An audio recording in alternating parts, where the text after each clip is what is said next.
Mahal na mahal namin kayong lahat. Yes. Kaya, ito po si Alaw Ignacio, the diva that you love. Kasama ko ang aking kaibigang Bongga. Glenn si Bongga. Ito po ang The Kitty Show, ang Taray na Talakin Showbiz Edition. And for our episode 4, pag-uusapan namin sa aming Easy Round, ang talagang mahal na mahal Yes. naming mahal Super ang mahal. Southeast Asian pop superstar group, ang SB19 na sa Star Awards for Music ay tinaguri ang Nomination Kings. Correct. Kaibigang Bonggang Glenn, na isa sa mga miyembro ng Star PMPC, Awards oo. for Music na ang nagbibigay ang Philippine Movie Press Club o ang PMPC. Ano-ano ba ang mga nominasyon ng ating P-Pop Kings? Ayan, ang SB19 ay nominated sa 5 categories yan. Siyempre, mga major pa tong categories, di ba? Song of the Year, siyempre sa Gento, kanilang Gento. Album of the Year, yung kanilang album na pagtatag. Yan, under Sony Music Philippines. Tapos, Duo Group Artist of the Year para rin sa kantang Gento. At Dance Recording of the Year, Gento pa rin, no? At lastly, Duo Group Concert Performer of the Year. Yung kanilang pagtatag world tour. Yung kanilang Manila leg naman. Wow! Oo. Forever is not enough Oo nga, para di sa ba? Gento. So, ang curious ako muna, Glenn, sino muna ang kalaban nila? Pipili lang ako ng mga categories. Oo. Yung parang gusto ko Sino ang kalaban muna nila sa, Song of the Year? hindi muna sa Song hindi. of the Year, sa Duo Group Artist of the Year. Kung saan nominated Duo Group Artist of the Year. Kung saan nominado ang Gento. Ayan, wait lang. Duo Group Artist of the Year. Diba? Oo. Fearful Forecast ako. Ayan. Oo nga pala, syempre si Alwin po ang mag-fearful forecast Oo, dahil mababaril siya. Bilang dahil PMPC member po ako ng PNPC. Bawal Akong Ako magsabi ng aking gusto. Oo, ng kanyang mga opinyon tungkol Oo. sa pangyayari. Dahil Ako lang. Oo, may botohan po kami. Oo. At hindi pa sila nagbobotohan ng finale. So, sino ang ano muna? Actually, meron Ay, ng tapos na ba? meron ng botohan pero hindi pa namin alam ang mga winners talaga. Okay. So, sino nga ang mga kanilang kalaban sa Group Artist of the Year ng SB19? Ayan, Duo Group Artist of the Year. Ang kalaban nila ay Ben and Ben. Oh. Beanie. Okay. December Avenue. Okay. Inner Voices. Okay. The Ones. Ayun. Lahat ng diba? mga kilala ko maliban sa isang group. Alin? Parang lahat yung kakilala ko maliban sa group. Siyempre, ang ibaboto ko, SB19, no? Ano ba? Hindi naman ako voting member, so SB19 all the way. Ito ang gusto kong malaman. Sino ang kalaban nila sa Recording of the Year? Dance Recording of the Year. Ayan, ang Dance Recording of the Year ay kalaban nila si AC Bonifacio para sa kantang For Myself. Okay. Si Jana Saplan, Dancing on My Own. Okay. Sa ano rin yun, Star Pop yun, Star Music yun, Okay. artist. Tapos, Dare You, ni Kiana V. Oh, Kiana. Diba? Yung Believe, Kabanata na song. Then si Bayburi, Matapang. And of course, yung Beanie, Pantropiko. Ang makasabi ko lang talaga, dapat Gento ang manalo diyan dahil hindi lang sa Pilipinas sikat ang Gento, buong Asia pa. Diba? At saka Kahit tingnan niyo pa sa China, sa Taiwan, sa Korea, kung sino talaga ang nagsasayaw ng Gento.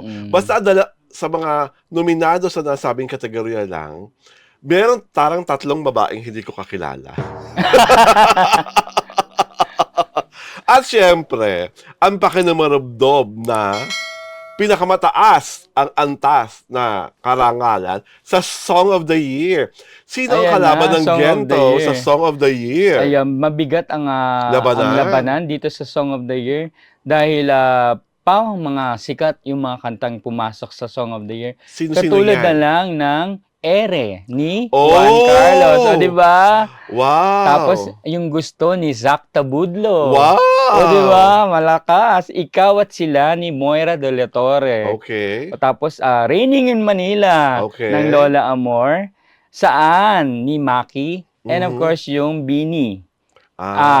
Pantropiko. Ako lahat ng mga lalaban-laban niya. Parang Malakas, disturbing, no? mali ba lang sa Oo. isang group. Ah! Oh my God!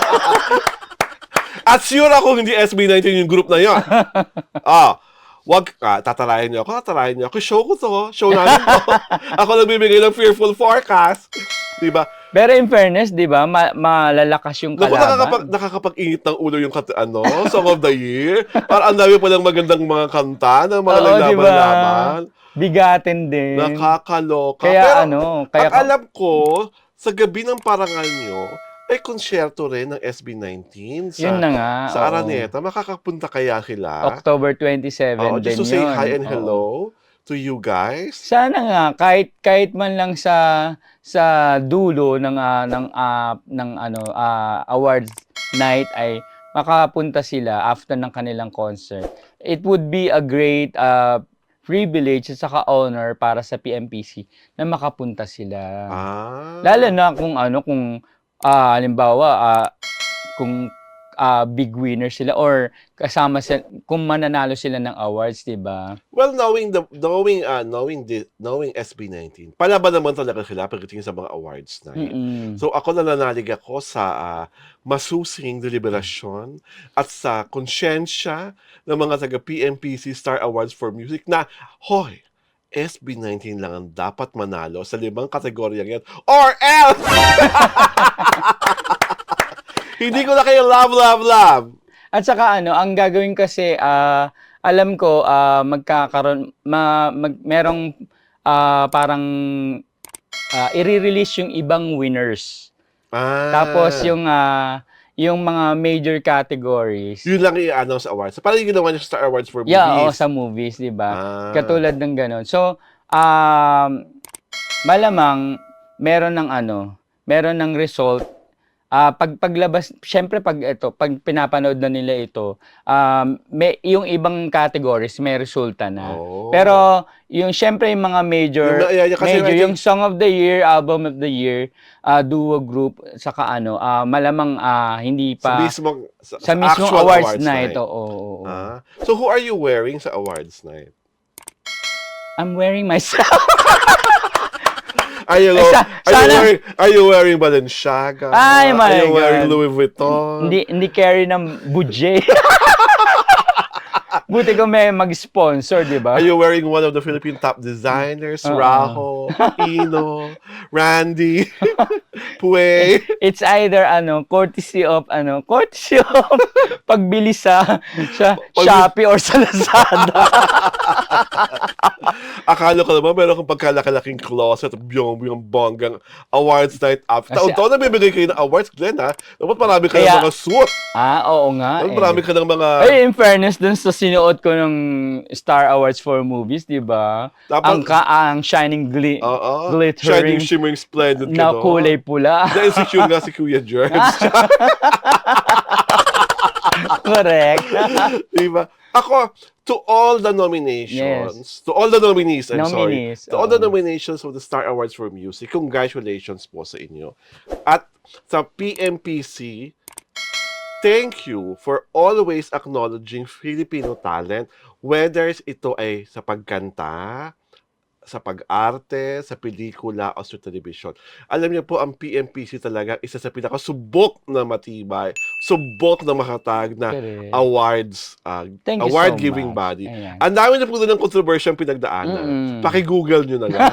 Kung ano yung mga kahindik-hindik na pagyayari. Pero nandito pa rin Pero kami. they're here. They're doing what they think is best for the Philippine entertainment industry. Kaya dapat yan, palakpakan naman natin sila. Thank you, Alam thank niyo you po, yung ginagawa nila yan, talagang bukal sa kanilang kalooban, mula sa kanilang mga puso. At saka ang botohan, meron talagang totoong botohan at may deliberation po may talaga. deliberation, hindi kagaya ng mga ibang awards night na buhulog-hulog na lang sa balota, tapos mabibigyan na, sa mismong awards night, bibilangan na, mabibigyan na sila, ay, 4 ang tayo natin. At higit sa lahat, hindi sila nagkakaroon ng yung mga nagbe-breakaway sa kanila. Asa na? Ay! Ay! Ganyan. Di ba? Ikaw nagsabi Ay, niya. totoo naman, di ba? May mga nagbe-breakaway sa PMPC, pero asa na yung mga yon? Di ba nagbagong bihis, pero may ginagawa ba? Ay! Nako. Nagbigay yata ng award. Ay, nako. Ewan ko. Basta alam ko lang, congratulations to SB19 for all your nominations and good luck to... Sa lahat ng nominees. Oo. At syempre, more good luck sa mga lima. Kay Pablo Correct. Nase, kay Josh Callan Santos, kay Joaquin De Dios, kay Ken Suso, at kay Stella Hero. May you guys get the biggest honors nga. sa PMPC Star Awards for Music. Ito po si Alwin Ignacio, The Diva That You Love. Kasama ko ang aking kaibigang Bonggang-Bongga. Glenn si Bongga. Ito po on The TT Show, ang tayo na talakayan Showbiz Edition.